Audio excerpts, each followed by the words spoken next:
ada Chinese pun datang makan kat sini ya. Okey bos, macam mana makanan dekat sini bos? Ui, memang sedap. Banyak sedap. Biasa bos makan Memang apa? puas hati. Makan apa biasa bos? Ayam, Ayam, itu kerabu, Kerabu. Nasi lepas tu kerabu. ikan masin.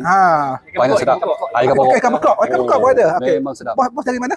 Saya dari JM Kelang. Dari JM Kelang datang Datang ke sini. Elmina Temu 2 untuk makan ikan bekok Itu special, very nice, very good food, very tasty ever Assalamualaikum warahmatullahi wabarakatuh. Selamat pagi guys. Sekarang saya berada di satu kedai yang special di Elmina Temu 2 Elmina Temu 2. Ini adalah kedai baru, kawasan baru. Adalah kedai yang pertama dibuka iaitu MYPK. Nampak kat sana adalah Moyah Pokok di KL gulai serati dan ayam kampung special. Saya dah datang kat sini dah 2 kali. Kedai ini specialnya adalah serati ataupun bahasa Kedah ke bahasa Perak disebut itik nila. Memang sedap, memang terbaik kedai dia. Apa kata kita masuk kedai, kita minta gulai serati ataupun ayam kampung special dia. Let's go. Okay guys, hari ini saya berada di satu kedai yang istimewa di Elmina Temu 2 di Elmina ya. Okay guys, kedai ini adalah nama dia adalah MYPK. Pelik sikit ataupun dalam bahasa Kelantannya Moyah Pokok. Betul? Moyah Pokok Ini adalah kedai baru yang baru buka 2 minggu setelah ditutup di Subang 2 hari tu. Kemudian dia buka kat sini lah, tengok customer dia guys. Ramai gila customer dia. Hari ini saya agak special, saya datang kat sini tengok ada Chinese pun datang makan kat sini ya. Okay bos, macam mana makanan dekat sini bos? Ui, memang sedap. Banyak sedap. Biasa bos makan Memang apa? puas hati. Makan apa biasa bos? Ayam, itu kerabu, Kerabu. Nasi lepas tu kerabu. ikan masin.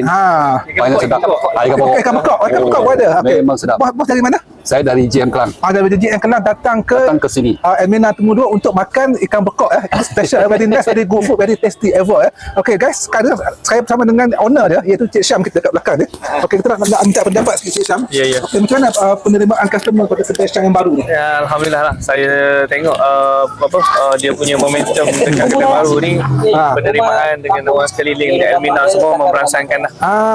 Maksudnya positif lah. Alhamdulillah. Itu suasana kedai santai lah. Kalau nak aircon, duduk luar boleh duduk luar. Okay. Dalam tu aircon beraircon. Okay Syam, buka sampai pukul berapa sampai pukul berapa saya buka? Okay, sebab sekarang ni saya buka dekat bawah je. So timing dia daripada pukul 7 pagi sampai 6 petang. Tapi bila saya dah siap kat atas nanti, saya akan extend sampai malam lah. Okay. Operation hours tu. Okay, untuk info, kedai dia bernama kat atas, sampai kat atas. Cuba kat ambil atas, okey. Okey, kedai dia adalah MYPK Adalah Moyah Pokok kat atas nampak tu kedai dia. Okey, customer kat sini alhamdulillah nampak dia makan the best ataupun main menu kat sini adalah serati adalah serati gulai. Itu adalah makanan yang paling special di kedai Moyah Pokok di Elmina Temu 2 Okey, itu saja saya dapat nak review hari ini dengan kedai Syam. Terima kasih banyak-banyak. Assalamualaikum warahmatullahi wabarakatuh. Alright, salam.